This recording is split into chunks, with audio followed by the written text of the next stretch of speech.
The real reason you do not do the things that you want to do is because you do not know how to process your own fear. And this is probably because you grew up as a hypervigilant child where you learned from a very young age to emotionally regulate the room in order to become what other people needed you to be so that you could feel safe to belong. So you got very, very good at feeling and processing and understanding other people's emotions, because that is how you guaranteed that you became the person that other people needed you to be, so that you felt safe to be there. You probably say, but Megs, like, I'm a deeply emotional person, like I feel like I'm always feeling my feelings, I feel very emotional. But actually a lot of that emotional intelligence was geared towards processing and understanding other people's emotions, because that's the information you then used to inform who you needed to be, versus knowing how to understand and process your own. Your feelings actually became a hindrance. They became a threat to your survival because they got in the way.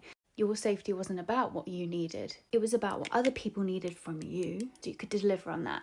So the only way that you've learned to actually process your emotions is to shut them down.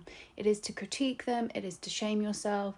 This is why you are constantly in this waiting mode of, I'll do this when I feel more confident. I'll do this when I feel better about myself. Because no one ever really taught you that it was A, safe to have your own emotions and be inconvenient, and B, how to even feel them. So instead, you criticize yourself, you shame yourself, you procrastinate, you perfect, you overanalyze, you will do anything other than actually feel your fear. So the work we do in your one-to-one sessions is about opening up your capacity to actually process and understand your own emotional needs. Because the only reason you hide, procrastinate, and self-sabotage being more seen, putting your work out there, being consistent with posting the content, growing your business, doing the things you need to do to grow your business, is because you do not know how to handle that fear that comes up for you. So instead you numb, you avoid, and you reach for those self-sabotaging tools that make you feel temporarily safe. As you start to build your capacity to feel your uncomfortable emotions, you start to actually give yourself the safety and support that you need,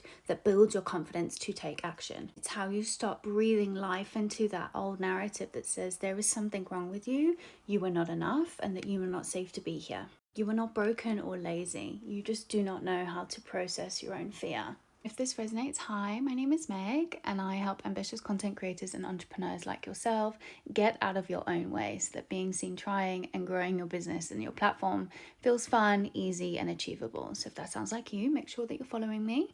And then to have my support with this work on a one-to-one basis, you can head to the link in my bio to check out my one-to-one sessions. Mwah.